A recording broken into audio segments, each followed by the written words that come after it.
Welcome to Columbros, the podcast where bros talk about Columbo. It's our Columbo rewatch podcast. I'm your host, Jeff Grubb from Game Mess, joined with my fellow Columbro, Mike Minotti. How are you doing? I'm doing good, Columbro. Excellent to hear, Columbro. We got a new episode for everybody to go through today. Dagger of the Mind with, of course, Peter Falk returning as Columbo. A lot of fun in this one. A controversial episode in terms of its quality, I think, but boy, it's like so easy to look back and know that there's so much good Columbo to be like, no, I'm just going to have a good time with this one, which I definitely did. Mike, how about you?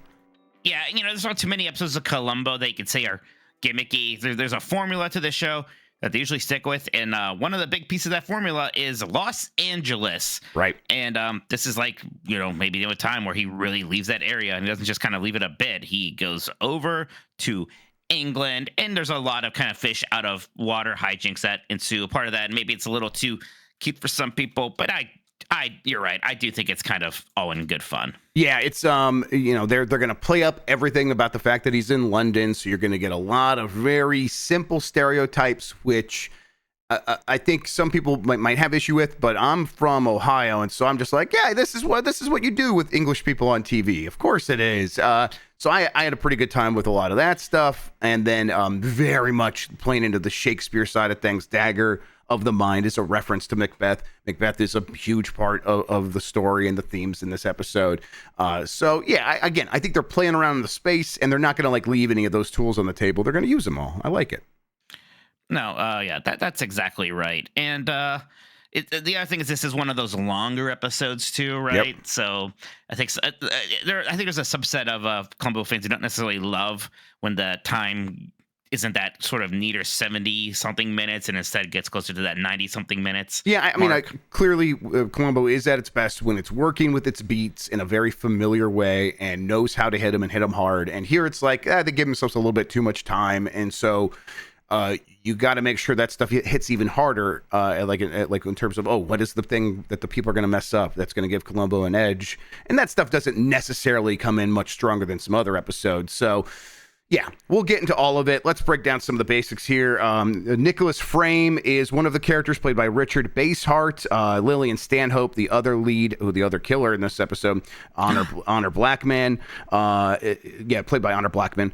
Detective Chief Superintendent Dirk, who is fantastic, played by Bernard Fox. Tanner, played by Wilfred Hyde White. Sir Roger Haversham by John Williams. Not that John Williams. Not that John Williams. Not that John Williams.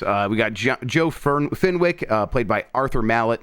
Sergeant O'Keefe, played by John Fraser. And this episode was directed by Richard Quinn, and written by Jackson Gillis, with a score by Dick Benedictus. There we go. Dick Benedictus, which is a hell of a fucking name.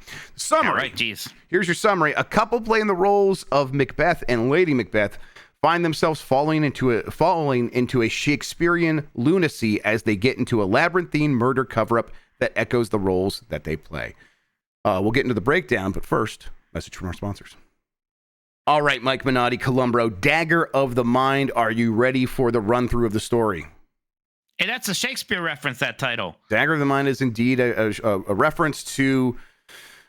He can't tell, right? If Macbeth can't tell if he is really having murderous ideas, murderous intents. Look, I didn't think you were going to ask for specifics. Okay? It's been a while since my college Shakespeare course, all right? Well, I think that's what it is, but me neither. A little bit shaky on my Shakespeare, but you are the English major between the two of us, so shame on you. Yeah, so you're right. It's embarrassing. I got to go.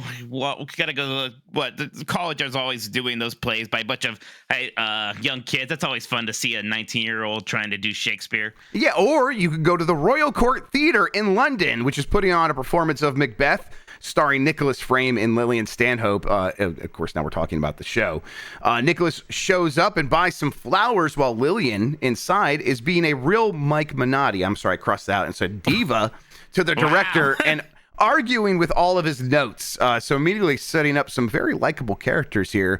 As Nicholas comes in, he stops to talk to, I wrote assistant director. I think she's actually ended up being the backup, the understudy for Lillian Stanhope's character, and tells her, the girl he's talking to come to his room later, until Lillian yells at him, and then he says, maybe you better not come. So again, already setting up some very likable characters. Lillian is yelling about the dangerous backstage area and the broken heater in her dressing room. Nick, who she calls Nikki, is kind of drunk and tells everyone to go to lunch. After all, it's only a dress rehearsal. The director relents after a little bit and tells everyone to return in 1 hour, while Nicky starts asking his wife if she wants to star in a new play on Broadway in New York next season, or maybe even headline a magnificent film. Of course, all at the expense of Sir Roger Haversham, who we have not met yet. They both laugh like a couple of real pricks, and then we cut to Sir Roger Haversham himself sneaking into the theater. While Lillian and Nicholas are getting ready for dress rehearsal, Sir Roger enters her dressing room, and he looks pretty pissed. Lillian calls him lover, and says what a surprise because he never comes to dress rehearsal.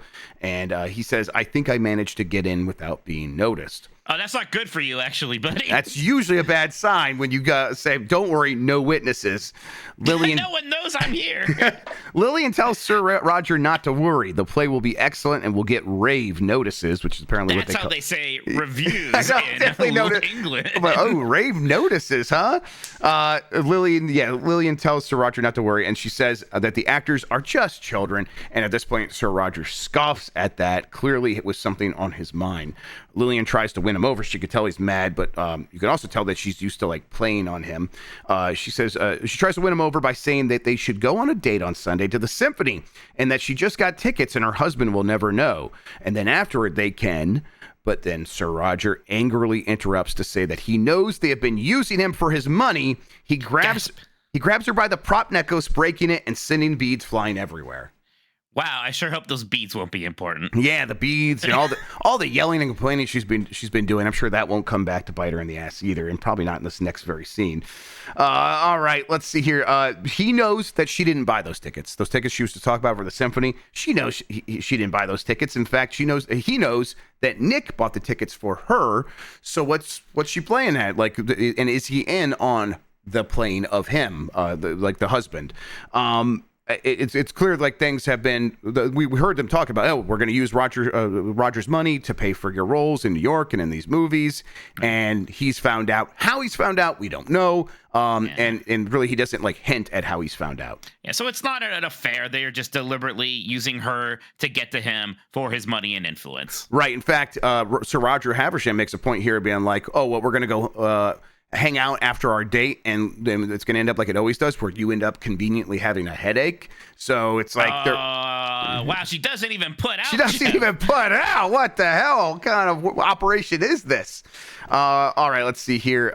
Yes, not that the rendezvous ever means anything. Yes, this is where he complains about her always having a headache, and then he says, "I have been taken by a ham and a tart," which is pretty tough in terms of how slurs go. That's up there in England. It's a rough one. Yeah, those are tough. And he says that he'll see to it that they never work on the stage ever again. And you could tell that was probably the point where things were going to break bad for somebody. He goes to leave. These two, they're both like clearly they're not very likable, and they're also like aging, right? They seem to be like aging, perhaps out of roles and out of favor here. Yes, and so they found their meal ticket, and they don't want to lose that. They don't want to have to actually go out and compete for roles. They got to do what they want, which is play pretend and get paid to do it, and get paid pretty handsomely, apparently, by their patron, Sir Roger. All right, so he goes to leave, and Nick tries to stop him, says, now wait just a minute. And they're fighting, and it's getting a little bit rough, but it's not out of hand. It's just passions are high. It's that sort of situation. But Lillian is actually freaking out about how much they're fighting. And so she goes to grab, I think, a jar of like ointment or something, like lotion or something, like a big heavy glass jar of lotion. Something heavy. Yes, and she throws it at what looks like the back of Nick to try to get him to stop, and he ducks right at that moment perfectly, and it hits Sir Roger Haversham right in the kill button. I don't know, Mike. He just dies bloodlessly still, conveniently, but yeah, just a direct hit, critical hit and all that. It hits him. It kills him. She says, Nick, I didn't mean to, after he confirms that he is, in fact, dead. At the same time, though, scene's not over yet. The stagehand tells them from outside the door that it's time to take their places. They say they'll be right out, and then they argue about maybe saying he attacked them and it could be self-defense, but this is Sir Roger Haversham. He is a knight in Her Majesty's Royal Service, or whatever that means. And so no one would believe that he attacked them. So instead, they come up with a different plan, and that involves stuffing him into her big trunk and waiting till the play's over to get rid of the body. I love that they just go out and do the play. They go out and they do the dress rehearsal, and yes, they also it's not like they do the dress rehearsal and they cut to they show him doing some soliloquy and stuff like that. And of course, a lot of that stuff is going to draw some parallels to what they've been through. But I'm too dumb to break that down for everybody, so we'll just say they said some Shakespeare stuff. They do come back to the room and they kind of look over at the body-sized trunk in Lillian's. Oh no, that's what that was actually what we cut from, because they look over at the trunk and we're supposed to gather that they're going to put the body in the trunk. The actors did take their place and they do their scene until it's time for them to move off stage. Immediately, Nikki asks Lillian if she called Roger's club. No one there has seen him when she called. And then Nick is kind of freaking out, but he must have talked to someone. And then Lillian says, "It doesn't matter, Nick. The club was positive that Roger was home alone this evening. So I said, never mind, I won't disturb him." That's what she said to the club, because it sounds like if the cops go asking and they ask a place where he's normally at, the club, they're going to be like, no, he was definitely at home. So now they have a place to to place his body where maybe if it's found there, people won't come around asking questions. Nikki's still freaking out about this because the home is 20 miles away. So they're going to have to transport the body, and that's going to be a problem. And Lillian's like, "Shh, you're coming unglued." And she says it in a very dramatic. Why are you freaking out? Yeah, very good stuff.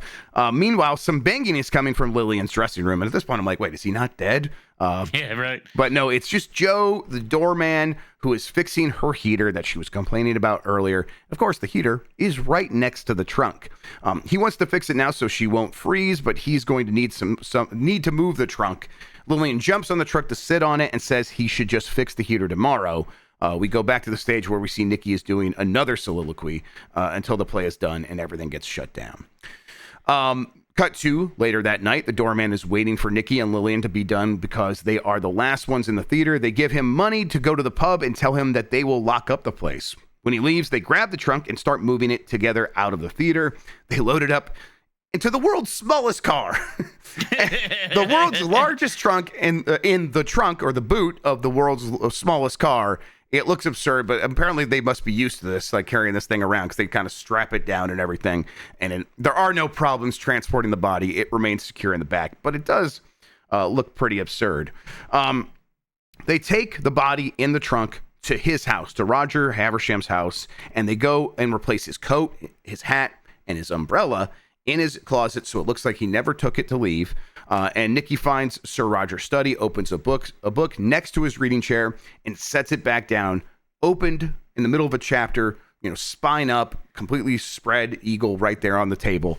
And so it looks like he got up in the middle of reading the book to go do something, and then they place his body at the bottom of the stairs. How do you feel about this setup, Mike? Well, I mean, it seems reasonable enough. They got lucky that nobody saw him there. I think maybe they should have taken their chances with that self-defense ploy that they talked about earlier. I know that seemed risky, but so is trying to get away with murder and planting a body and especially when Columbo's in the country. Right. Well, yeah, that would be a terrible thing. What are you talking about, Jeff? He's in LA. He can't possibly interfere. The big takeaway from this kind of earlier part is just kind of how over the top the killers are here. Maybe they're a bit more extravagant and flamboyant than we're used to in Columbo. Yep. They're kind of silly gooses in a lot of ways. Right. I think they kind of try to establish that is how you're supposed to feel about them, because she's like, actors, they're all children, don't you know? And they really are just plain make-believe. They really are just kind of getting away with being let loose in a candy shop that they don't own, and someone else is picking up the bill. So they're irresponsible people, and they don't know how to handle serious situations. And so when they find themselves in one, they kind of turn to they multiple times throughout this episode, they're both like, what we need now is acting. It's like they're like acting's gonna be the solution to all their problems. It's almost like the characters from Team America. Right. It's so I love that. Like that's incredible that we get these real buffoons here, kind of playing in their buffoonery. Like in fact, like their murder plot almost seems too good for a bunch of buffoons who accidentally killed a person, right? Exactly. Like, the fact that they almost get away with it is kind of shocking. Yes, maybe that's the part that's like a bit much. But you know, Columbo, he's in London. Big surprise. Wow. And he's not like a policeman in London. He's just visiting. So maybe that's why he's at a disadvantage here. All right. He's at Heathrow. Maybe Heathrow wasn't an airport back then. It's London Airport, I think they call it. I was at Heathrow not too long ago. Yeah, I don't know. It didn't look like Heathrow to me. Couldn't have possibly changed in the last 50 years. Right. Or couldn't. Maybe it definitely wasn't a set either that didn't care what Heathrow actually looked like. It's probably London Airport. Probably a different place. Heathrow's probably a little bit newer than that. So like in terms of like what was actually filmed in London, apparently it is just some scenes later on where Columbo is walking around and being a tourist, and those interior shots at Dirk's Gentlemen's Club that you talked about. They do film that on location. Everything else is just done at Universal Studios or at some other location shots in Beverly Hills. Yeah, and you could tell when like he's doing some of the touristy stuff. They're like, just let him loose. Just go walk around and be Columbo. It's a good time. All right, so Columbo. He is in London. He's arrived by plane. He can't find his luggage. Of course he can't find his luggage. But it should be pretty recognizable because he's using his wife's purple floral luggage, and he does find it. Only, of course, it's not his. It belongs to a woman, and he discovers that after going through all of her stuff. Literally, he just goes through every single piece in there before he realizes it's not his. They're having a good time with this. This is just them really playing things up. It's a fun time capsule piece. Like I always like that 70s time capsule stuff in the show, and here it's like, wow, luggages used to look like this.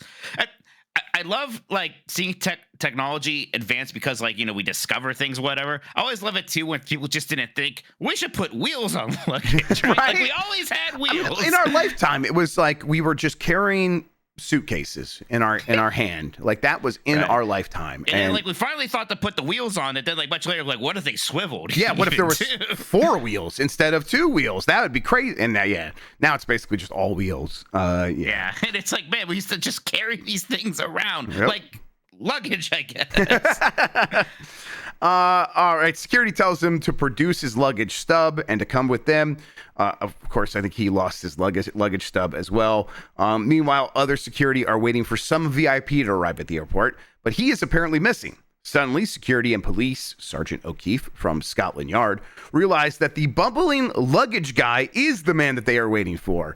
And Columbo, who is still causing a lot of grief for this poor woman whose luggage he went through, unzipped, open everywhere, just sprawled across the floor.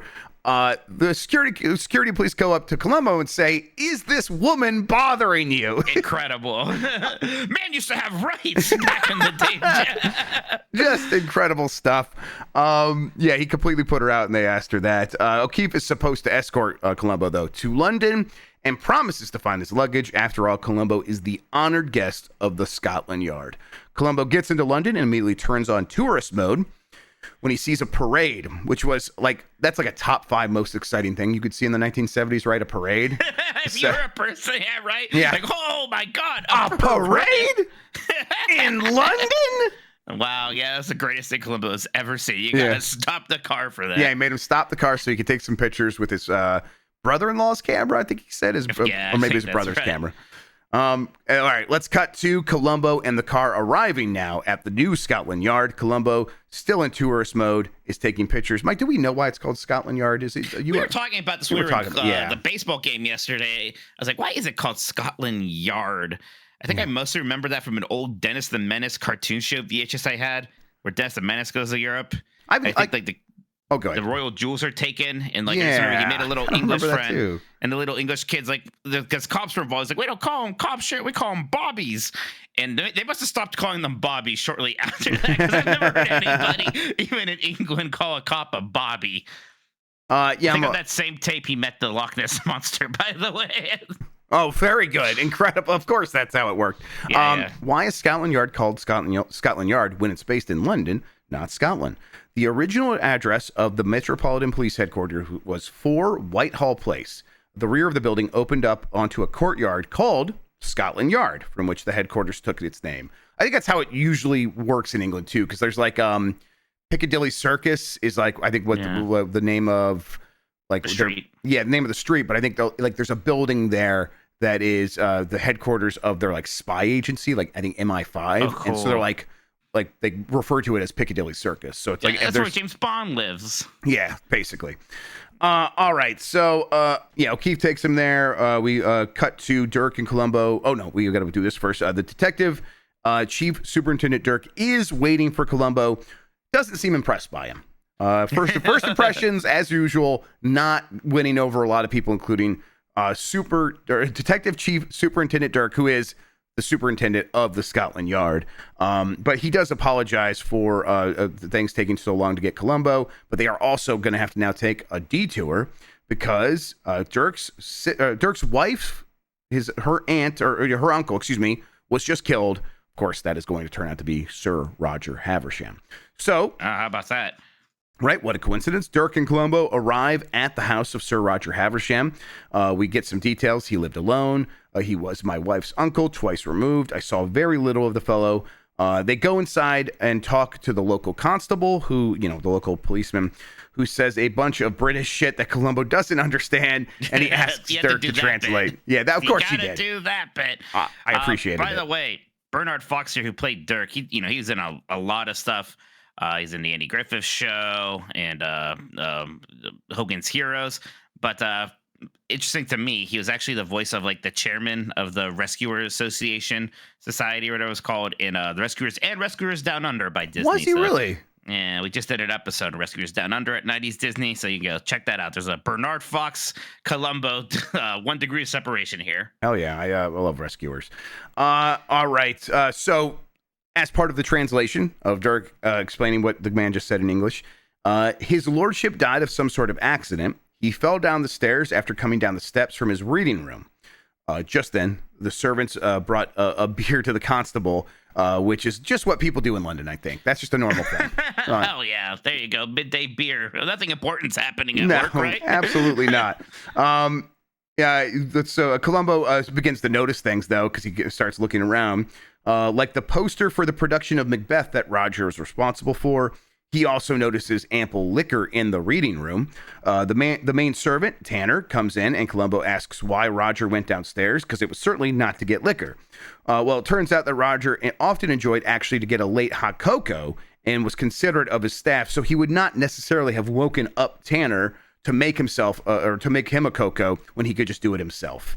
How shameless and how much of a rich, shameless asshole would you have to be to wake up your servant in the middle of the night to make you hot chocolate? Right. You're basically the equivalent of the kid on Xbox Live asking his mom for chocolate milk at that point. So, and no one wants to be that kid.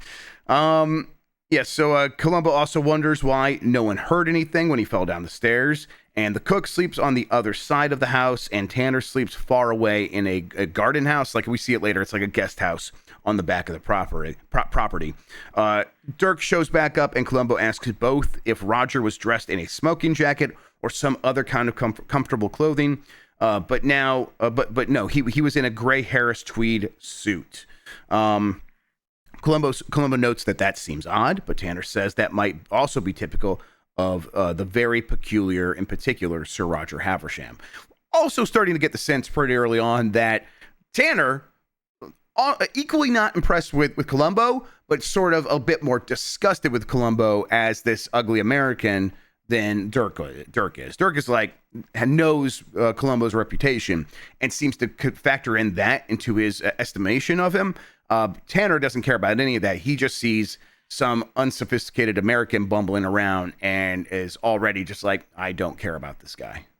Yeah, there's 2 kinds of English butlers in media, right? And the one's kind of like warm and you kind of like fatherly.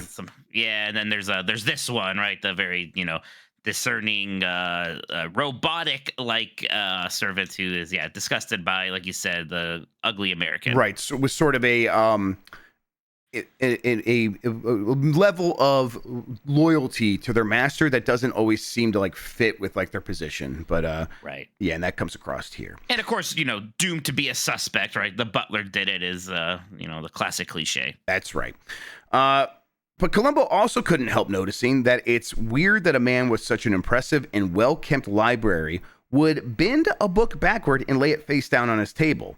He asks, like, what is the book? It was Alice in Wonderland, a first edition, and it would be worth a few $1,000s. And he's got an impressive collection that with a lot of books of equal worth.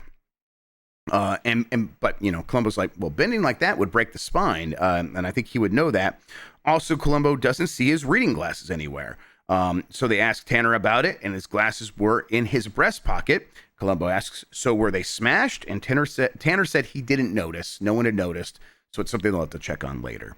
Yeah, by the way, I think today a first edition of Alice in Wonderland is like about $43,000 now or something like that. Yeah. But could go even more than that.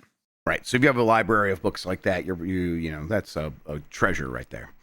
All right, cut to a memorial service for Roger at, of all places, the theater where they were going to have the Shakespeare play and with Macbeth, and they still are. Lillian rushes to the casket to really turn on the waterworks. She is going to cry up a storm here. Mike, she's acting.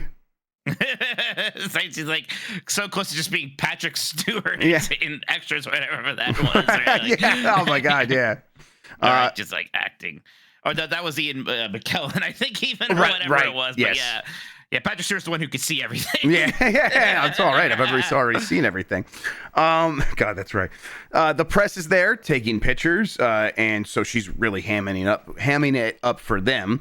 Nick eventually, after taking a beat and letting her put on the waterworks, rushes up to pretend he wants to escort her off, but he not so subtly poses for the camera as he's like, trying to be statuesque and show he's trying to push her off and be like, no, we got to take care of you.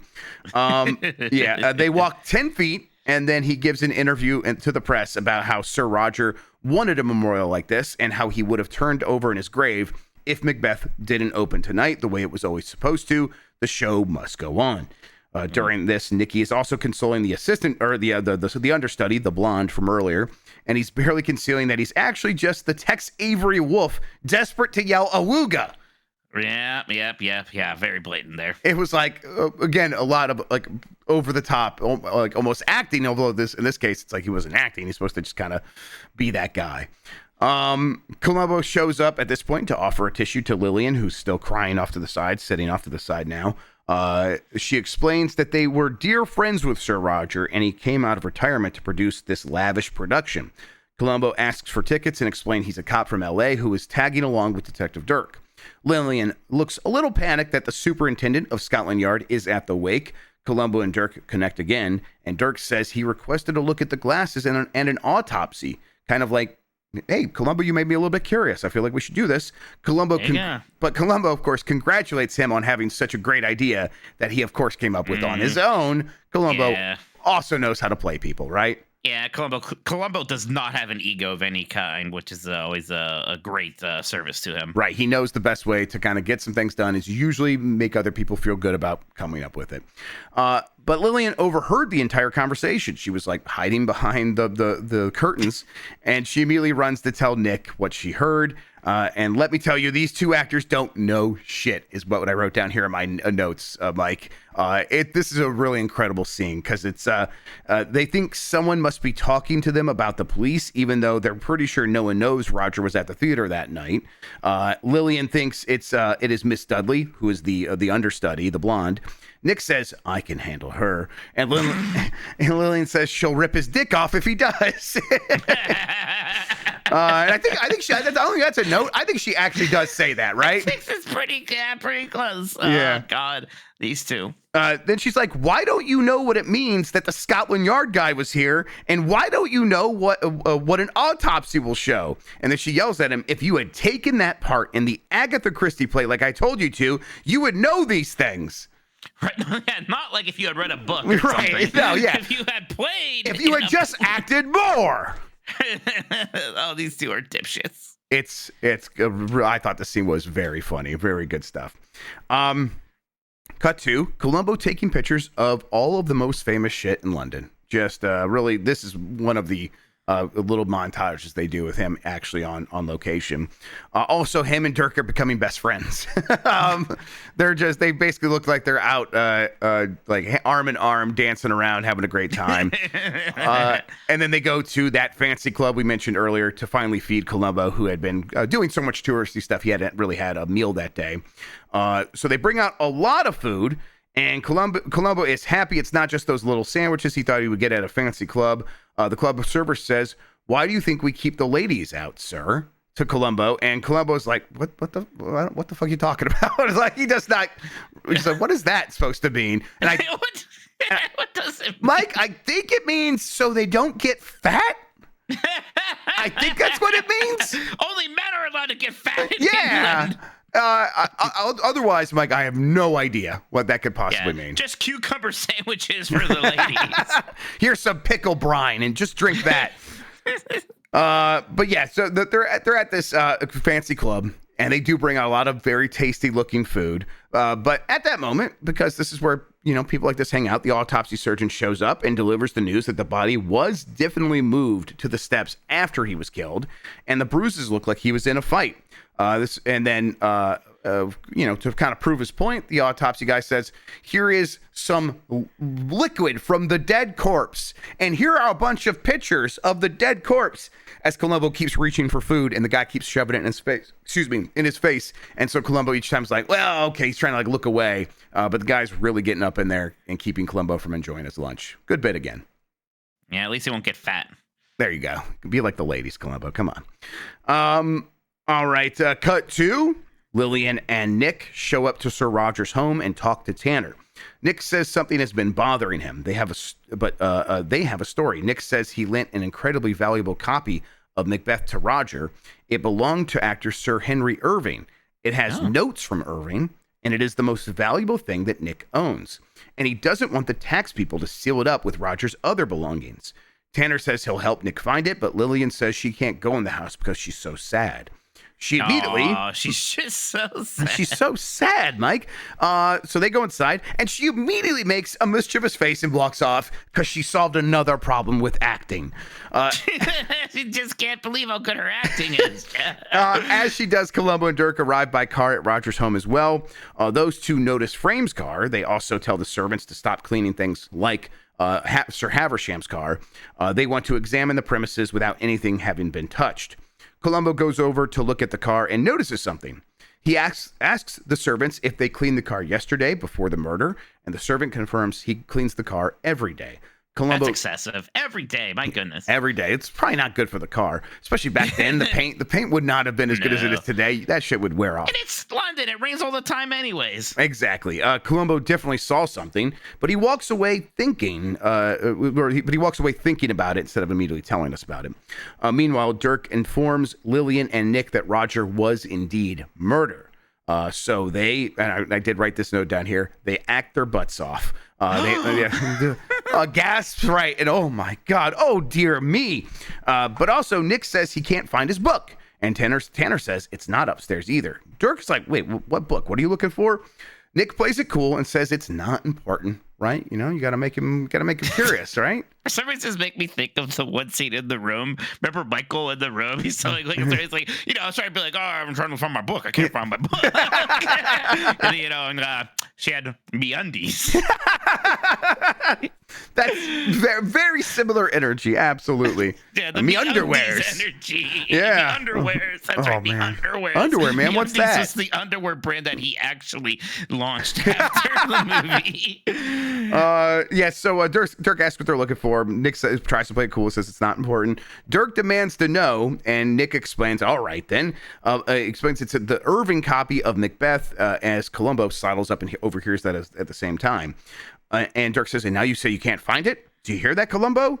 Columbo did, but he doesn't know who Irving is. Tanner... I find that hard to believe. This guy likes classical music, right? Yeah, I right. feel like he should know who Irving is. I didn't know, so I was looking it up at this point. So I Ah. think, part of it is going to be they need someone here to ask the question for the audience. And for the dummies like you. Yes, for the dummies like me. And so they're kind of left with like no other option because everyone there probably should know. Maybe you could say the detective. I mean, it plays into Columbo's schlock shtick. Right. It's not that weird if he doesn't know. And then it also gives Tanner the opportunity to like really rub in his face that you don't know the greatest the greatest actor to ever live, which is exactly what Tanner does. Let's see. Columbo should be like, what? What are you talking about? That's not John Wayne. Yeah, definitely. Nick says the book must be worth 20 to 30,000 pounds, but he's sure it'll show up. Nick and Lillian have to go because they have curtain call. Dirk is excited to talk about the potential of a thief trying to get the book with Columbo. Is like, here, we have a theory now. But Columbo interrupts to ask Tanner about rain in the area. Tanner says there hasn't been any rain all week. Columbo then leaves without continuing his conversation with Dirk, kind of leaving Dirk in the lurch a little bit. He asks Lillian about his ticket for the show, and she says she will leave it at the box office will call. It's in her name. As they drive away, Lillian and Nick laugh at their cleverness again. Laughing here is like the most cartoony villain thing that a murderer has done to Columbo yet. It's like Natasha and Boris from Rocky and Bullwinkle. Yes, it's crazy. It's so wild. This is the classic Columbo murderer mistake. Like, let's return to the scene of the crime because we can fix We'll things. make it better. Yes, exactly.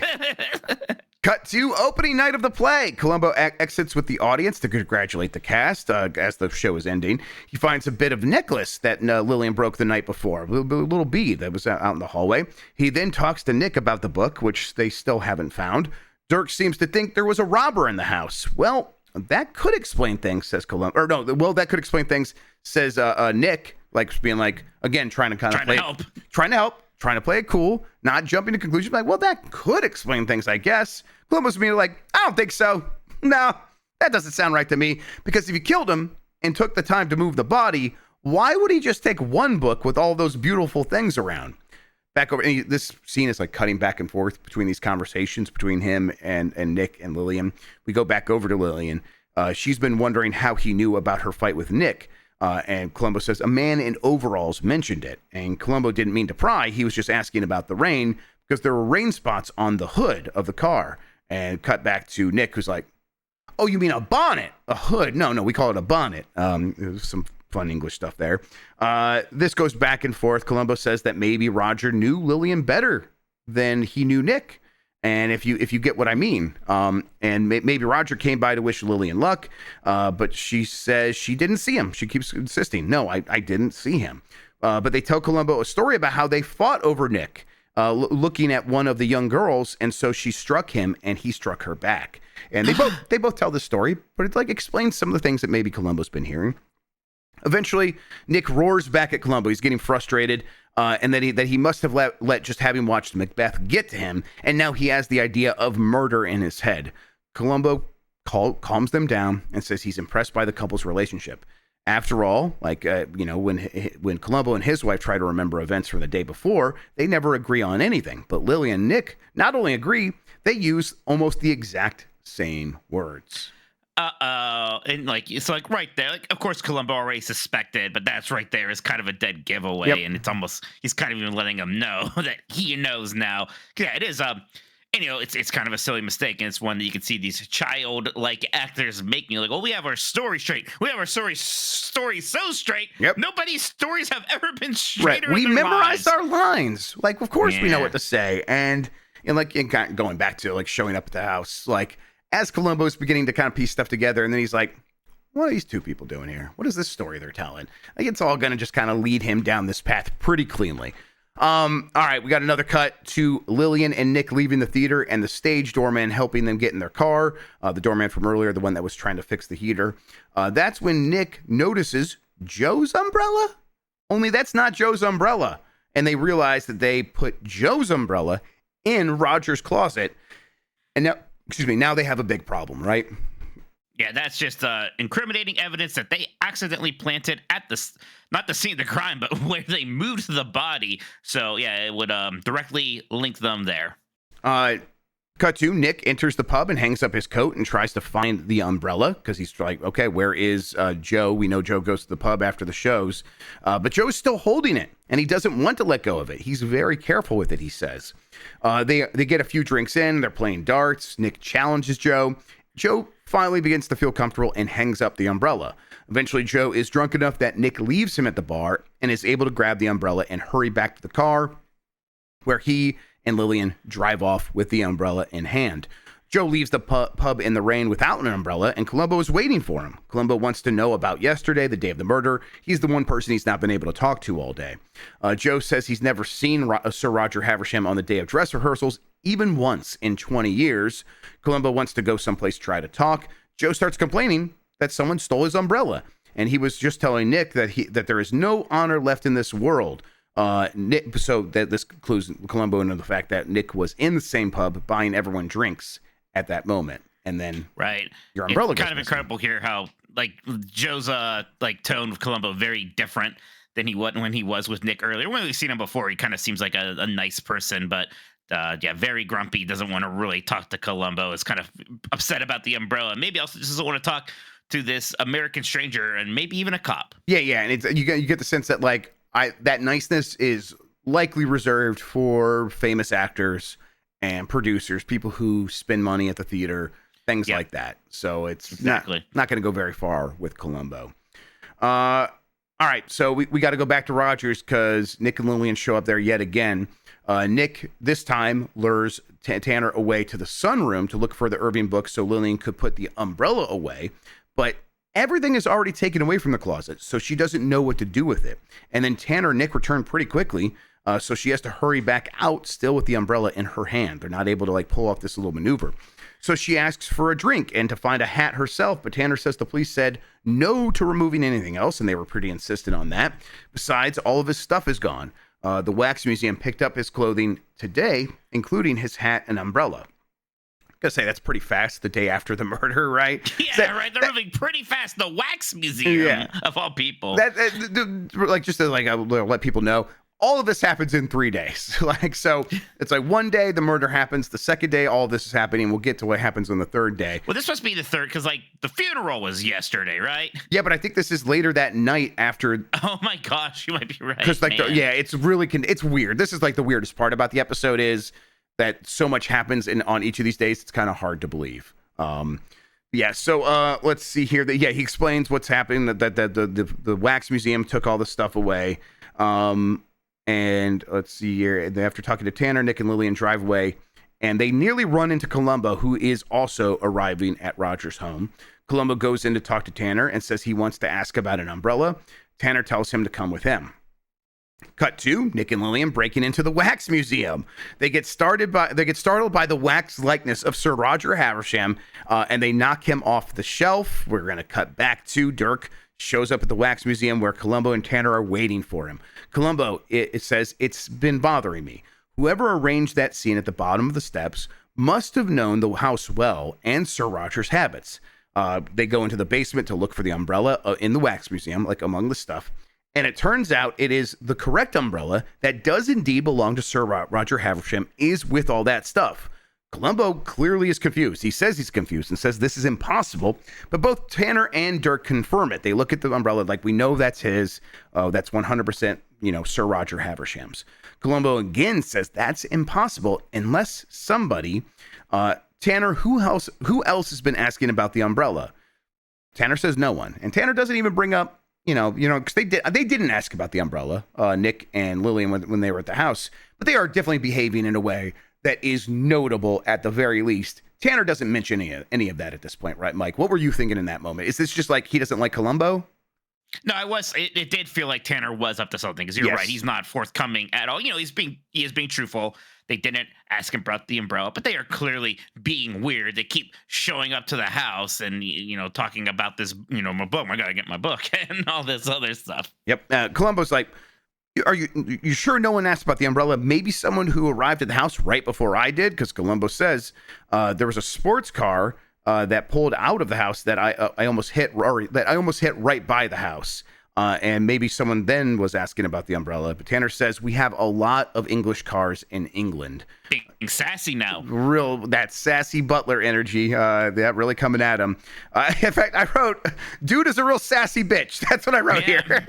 And he's covering for Nick and Lillian. At least it seems like he's covering for Nick and Lillian. But yeah, definitely up to something. Mostly, it seems though that he does hate this crude American. That still seems like the main motivation here, even if he is up to something else. Columbo says maybe someone got in through the window, but the window is locked from the inside. Columbo says, and then Dirk says, we're done here, and tells Columbo that it's time to wrap it up, even though it was fun to chase an American goose for once. He's kind of, this is Columbo at a low point here, because, the umbrella should have been wrong, and it's almost kind of impossible to believe that these two doofuses pulled off the switch, but somehow they did manage to do it, and it makes Columbo look bad in a case where he already doesn't actually have any jurisdiction in. So Lily and Nick have won, and they're enjoying their rave notices, Mike, in bed. Their notices, right? Exactly. Tanner arrives, though. He shows up. He arrives unexpectedly with a newspaper of his own. This throws Lillian and Nick off. They're not quite sure what's going on here. As much as they've shown up to Tanner at Sir Roger Haversham's house, this is strange. They don't like this. And for good reason. He's there to blackmail them.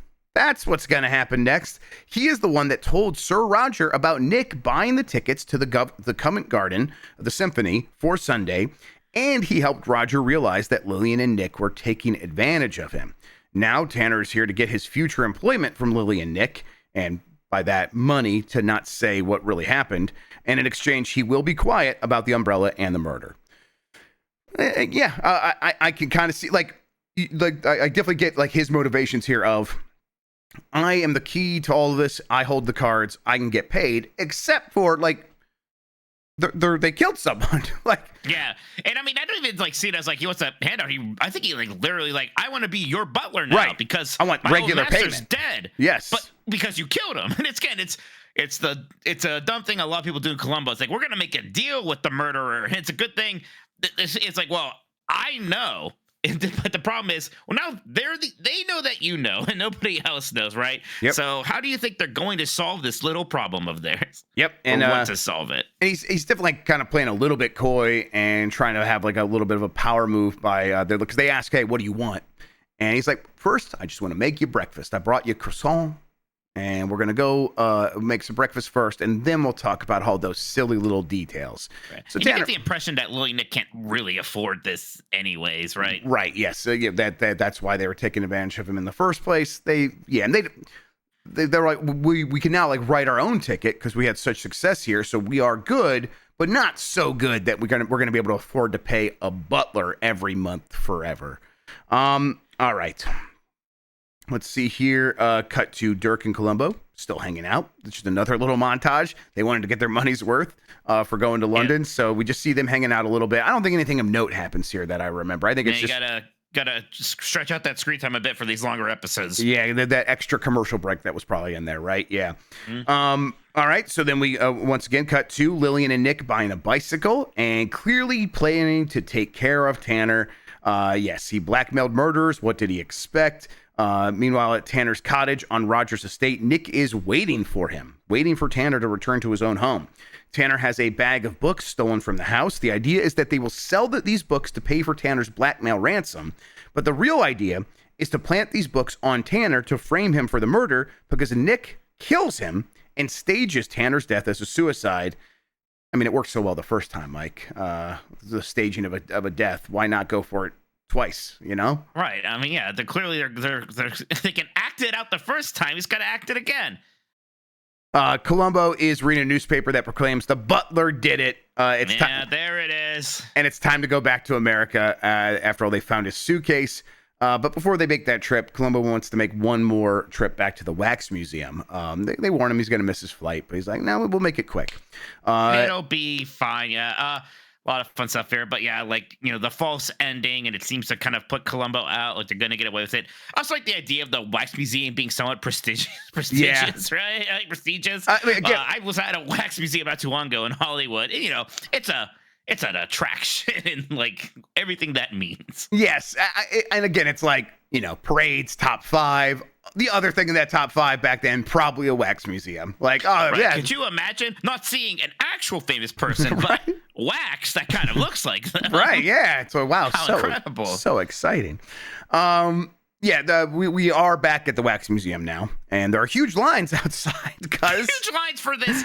I mean, I get this guy was a knight, but I don't really understand why he's, famous. Right. He's just a rich guy who's a knight. They Who's try knighted to for something. They try to explain it, being like, people love their murder victims. It's like, yeah, I get it. Okay. Nick and Lillian show up at the wax museum and start signing autographs. Good luck. The wax museum proprietor takes them in, and they take them into the Haversham room, and then he leaves them. That's when Dirk and Columbo show up, because it's time for what seems like the big solve. Nick thinks something is up. He can kind of tell this is weird. He wants to leave and gets angry at Columbo and Dirk, but Dirk tells them to stay. Columbo says he doesn't think Tanner killed anyone. He says the reason he thinks that is, and he turns to Nick and Lillian and says, I think it was you.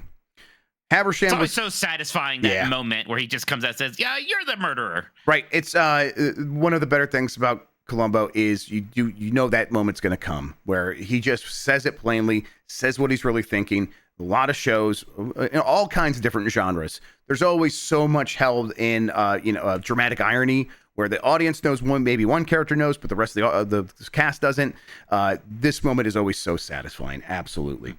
So he says, I think it was you. Haversham was killed somewhere else and was moved. Columbo begins to explain. Columbo needs to prove where he was at that night to make everything work. He begins to kind of explain it. But, first, the weather's bad. Columbo turns to cough. And he plays off by saying, tries to play off the fact that he just coughed by pointing up to the bust, the waxed bust of Sir Roger Haversham. He says, amazing likeness. That takes him back to the umbrella. He notes that most people set wet umbrellas against something like a wall without strapping them closed. So something can fall into the umbrella. Dirk asks Jones to get the umbrella. Meanwhile, Nick is freaking out again. He's very upset that this is still happening. But Jones opens the umbrella and out falls a piece of Lillian's stage pearl necklace. Nick is fully breaking down and begins doing a monologue from Macbeth because the madness has finally overtaken him. He is just a crazy person now. He is now full. Yes, the full Shakespearean madness has taken him.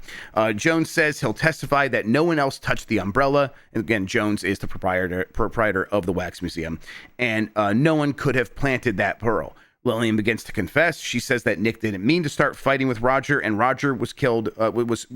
Killing Roger was her fault, but Lillian says it was an accident.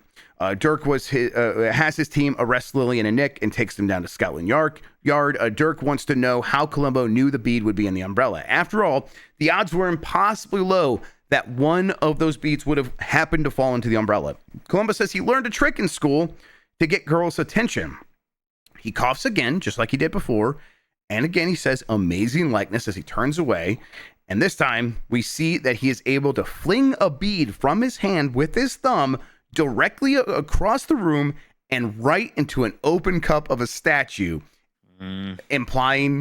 just straight out saying he planted the bead himself to encourage the confession. Mike, I know this isn't your favorite when he does these kind of silly, dirty little tricks.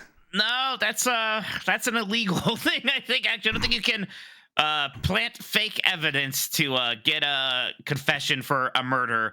I feel like a private citizen could do that, right? And just not a cop. I don't know. Look, it's very cute. I gotta do it. And it's fun. Like, you have that moment where he turns and he coughs. And if it was another character, it would be too much of a giveaway. Like, what's he doing there? But Columbo's known for just doing random little asides during monologues, even important pieces there. But I mean, look, again, these two doofuses, you're telling me Columbo couldn't legitimately find a way to put them away? I would have rather you just write the story so that Columbo is able to actually, use proper methods to tie these two to the murder and not have to trick them into confessing. At least not for the big moment. Yeah, I think there's room for fun little tricks like that to maybe get a person to show up into a place, but not to elicit the confession itself, right? Yeah, that is maybe a little bit too far. I do like when Dirk sees this, he says, "By Jove," which, of course, you got to get it by Jove when you're in London.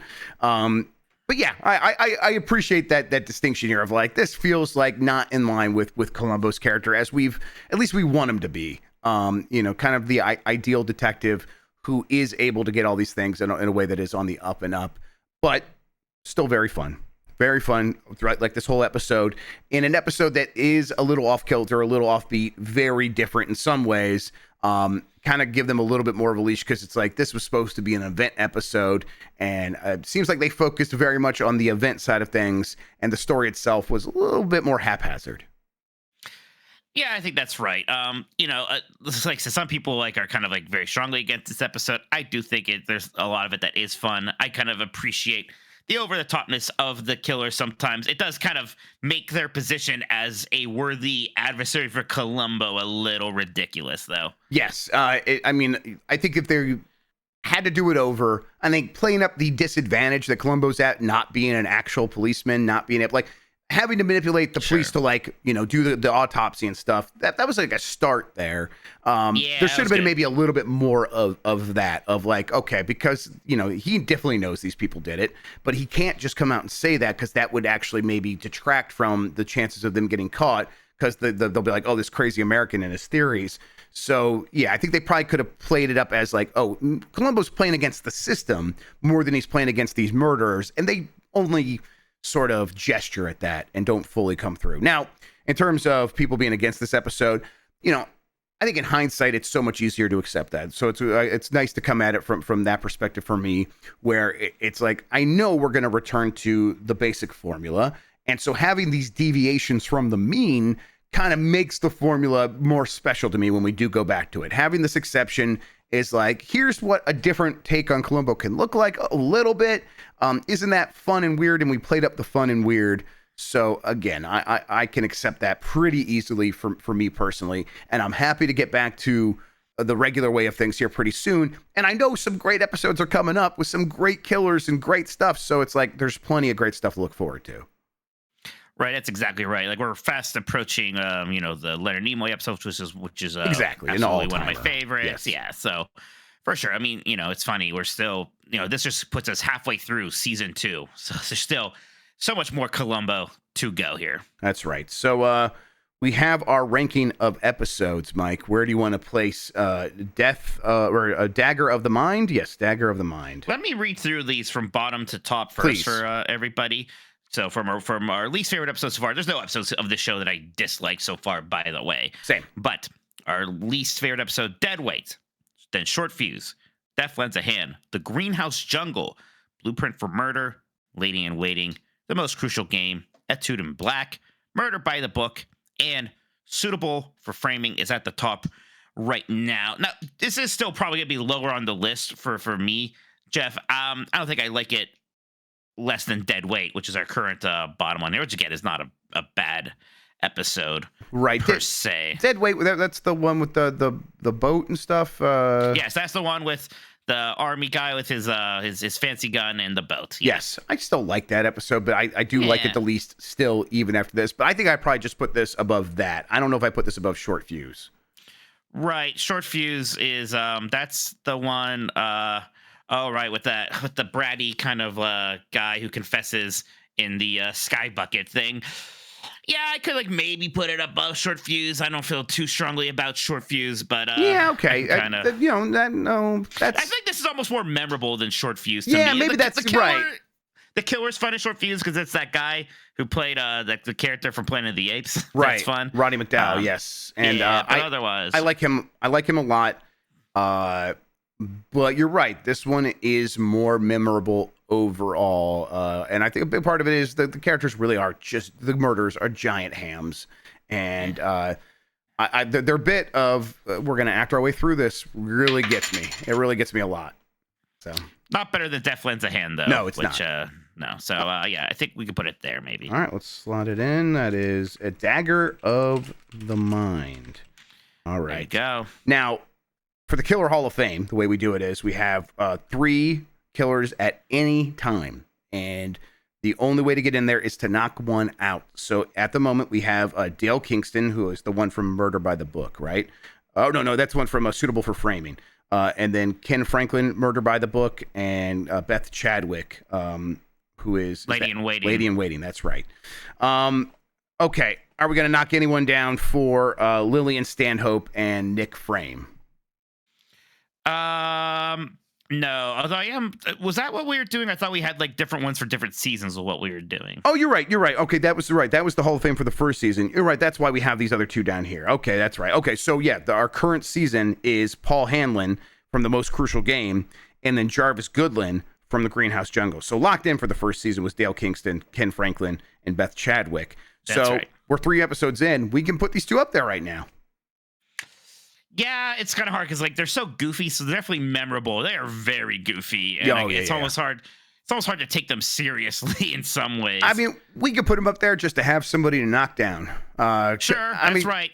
If somebody's gonna get knocked down soon here, someone's gonna get knocked down 100%. So, yeah, just by the process of not elimination, we have Lillian Stanhope and Nick Frame from Dagger in the Mind, joining Jarvis Goodlin from The Greenhouse Jungle and Paul Hanlon from The Most Crucial Game. Yeah, God, I think I did like Jarvis quite a bit. Okay, Mike, so that means next episode we will have to choose one of these to knock down. What is the next episode of Columbo? I hope you're not tired of actors just yet, because we have Requiem for a Falling Star. We will be back in LA though for this one, but yes, some more stuff about actors killing people. I look forward to it. It's my favorite kind of killing people. Mike Minotti, Columbro. I think we've done some good Columbro in here. What do you think? We Columboed the hell out of it, that's for sure. We Columboed it enough to make Shakespeare proud. That's right. We will be back with a new episode in due time. Look forward to that. If you want to watch it and keep up with us, feel free to do so. We'll let you know when that's coming out. In the meantime, thank you for listening to this. You are all Columbros in our hearts. Mike Minotti, for Jeff Grubb. Until next time, have a good one. Take care of yourself and goodbye.